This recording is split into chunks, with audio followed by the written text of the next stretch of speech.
the next idea that I want to unpack today is known as the theory of change. Now, I wasn't really familiar with this topic because, although I read about poverty and I read about societal injustice, I'm not an expert in the field. I didn't study that. And so a lot of people on my team are experts in fields that are working around concentrated poverty. The most experience I have in the field, honestly, is an AmeriCorps year. And I don't think that is significant enough for me to consider myself an expert at all. It's a very small experience. But some people on my team have been working in the field for 20 years and they have PhDs, and they really understand the problem, right? Okay, so this big idea around theory of change is how are you creating impact at scale on a systems level? So I'm going to actually read out the definition from Wikipedia. Many people shared with me that the Wikipedia article is a great place to start. So we're just going to read this. So theory of change, or TOC, is a specific type of methodology for planning, participation, and evaluation that is used in companies, philanthropy, not-for-profit, and government sectors to promote social change. Theory of change defines long-term goals and then maps backwards to identify necessary preconditions. Theory of change explains the process of change by outlining causal linkages in an initiative, i.e., its shorter-term, intermediate, and longer-term outcomes. I'm going to read that again. Theory of change explains the process of change by outlining causal linkages in an initiative, i.e., its shorter-term, intermediate, and longer-term outcomes. The identified changes are mapped as the outcomes pathway, showing each outcome in a logical relationship to all the others, as well as chronological flow. The linkages between outcomes are explained by rationales or statements of why one outcome is thought to be a prerequisite for another. The innovation of theory of change lies, 1, in making the distinction between desired and actual outcomes, and in requiring stakeholders to model their desired outcomes before they decide on forms of intervention to achieve these outcomes. The theory of change can begin at any stage of an initiative depending on the intended use. A theory developed at the outset is best at informing the planning of an initiative. Having worked out a change model, practitioners can make informed decisions about strategy and tactics. As monitoring and evaluation data becomes available, stakeholders can periodically refine the theory of change as evidence indicates. A theory of change can be developed retrospectively by reading program documents, talking to stakeholders, and analyzing data. This is often done during evaluations, reflecting what has worked or not in order to understand the past and plan for the future. So I think that is a great definition, and they have a ton of related articles like logical models, advocacy evaluation. They have different sections of this article, the history. So it says the theory of change can be traced back to Peter Drucker's articulation of management by objectives, popularized in his 1954 book, The Practice of Management. That's interesting.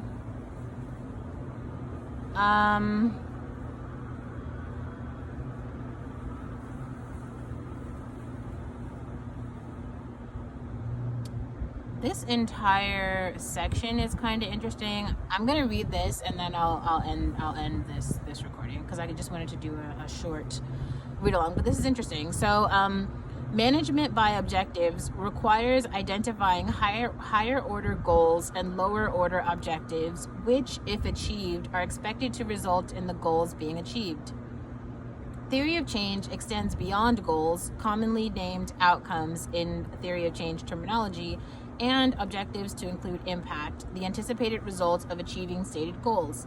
Theory of change emerged from the field of program theory and program evaluation in the mid-1990s as a way of analyzing the theories motivating programs and initiatives working for social and political change. Theory of change is focused not just on generating knowledge about whether a program is effective, but also on explaining what methods it uses to be effective. Theory of change as a concept has strong roots in a number of disciplines, including environmental, organizational, psychological, but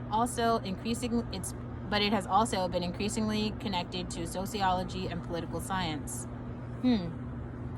With industrial organizational psychology, Austin and Bartnick have noted that approaches to organizational development are frequently based on more or less explicit assumptions about 1, the process through which organizations change, and 2, the interventions needed to effect change. Within evaluation practice, the theory of change emerged in the 1990s as the Aspen Institute Roundtable on Community Change as a means to model and evaluate comprehensive community initiatives. Notable methodologists such as Huey Chen, Peter Rossi, Michael Quinn Patton, Helene Clark, and Carol Weiss had been thinking about how to apply program theories to evaluation since the 1980s. The Roundtable's early work focused on working through the challenges of evaluating complex community initiatives. This work culminated in a 1995 publication, The Approaches to Evaluating Comprehensive Community Initiatives. Okay, so they cite that. In the book, Carol Weiss, a member of the Roundtable Steering Committee on Evaluation, hypothesized that a key reason complex programs are so difficult to evaluate is that the assumptions that inspire them are poorly articulated. That's interesting. The key reason why complex programs are so difficult to evaluate is that the assumptions that inspire them are poorly articulated. I said that in the beginning of the talk. She argued that stakeholders of complex community initiatives typically are unclear about how the change process will unfold and therefore place little attention on early and midterm changes needed to reach a longer-term goal. Weiss popularized the term theory of change as a way to describe the set of assumptions that explain both the many steps that lead to the long-term goal of interest and the connections between program activities and outcomes that occur at each step of the way. She challenged designers of complex community-based initiatives to be specific about theories of change guiding their work and suggested that doing so would improve their overall evaluation plans and would strengthen their ability to claim credit for outcomes that were predicted in their theory. She called for the use of an approach that at first glance seems like common sense. Lay out the sequence of outcomes that are expected to occur as the results of an intervention and plan an evaluation strategy around tracking whether these expected outcomes are actually produced. Her stature in the field and the apparent promise of this idea motivated a number of foundations to support the use of this technique, later termed the theory of change approach, in the evaluations of community change initiatives. In the years that followed, a number of evaluations were developed around this approach, fueling more interest in the field about its value and potential application. Between 2000 and 2002, the Aspen Roundtable for Community Change led the dissemination and case studies of the theory of change approach, although still mostly applied to the field of community initiatives. As the Aspen Roundtable concluded its leadership in the field and moved on to apply theory of change to such topics such as structural racism, others expanded the visibility and application of theory of change into international development, public health, human rights, and more. The visibility and knowledge of theory of change grew with the creation in 2002 of theoryofchange.org and later of Theory of Change online software. Recent interest has burgeoned with some excellent reviews commissioned by Comic Relief in the UK and the Department for International Development in the UK, the Foundation, and Oxfam Australia, to name a few. The explosion of knowledge of the term and the demand for theories led to the formation in 2013 of the first nonprofit dedicated to promoting and clarifying standards for the theory of change. The Center for Theory of Change houses the library's definitions, glossary, and is licensed to offer theory of change online by ACT Knowledge, free of charge. In the early days, the theory of change, Ann Kubish and others established 3 quality control criteria. These are plausibility, feasibility, and testability. Plausibility refers to the logic of the outcomes pathway. Does it make sense? Are the outcomes in the right order? Are the preconditions each necessary and collectively sufficient to reach the long-term outcomes and ultimate impact? Are there gaps in logic? Feasibility refers to whether the initiative can realistically achieve its long-term outcomes and impact. Does the organization have adequate resources? Does it need partners?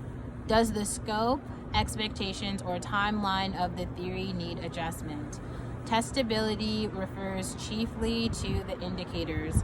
Are they solid and measurable?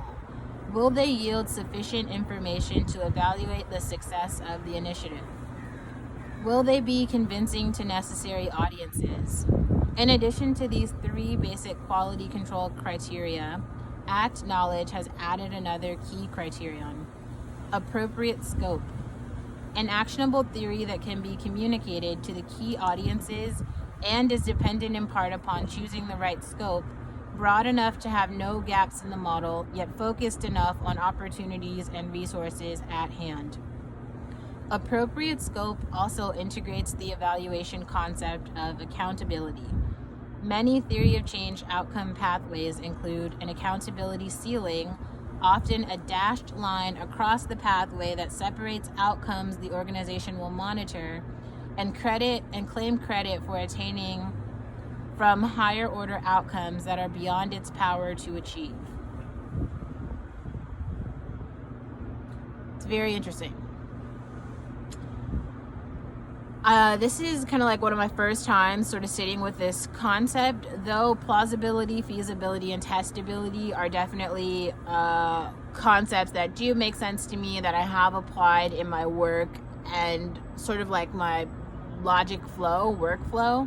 But pulling those into this like higher level, like theory of change, and really understanding that there's like a structure and a workflow and a way to apply this model, to evaluate this model, and to really articulate your assumptions and like that contextual knowledge that goes into making your idea plausible and making it make sense to other people. It seems like I'll go back and read that statement.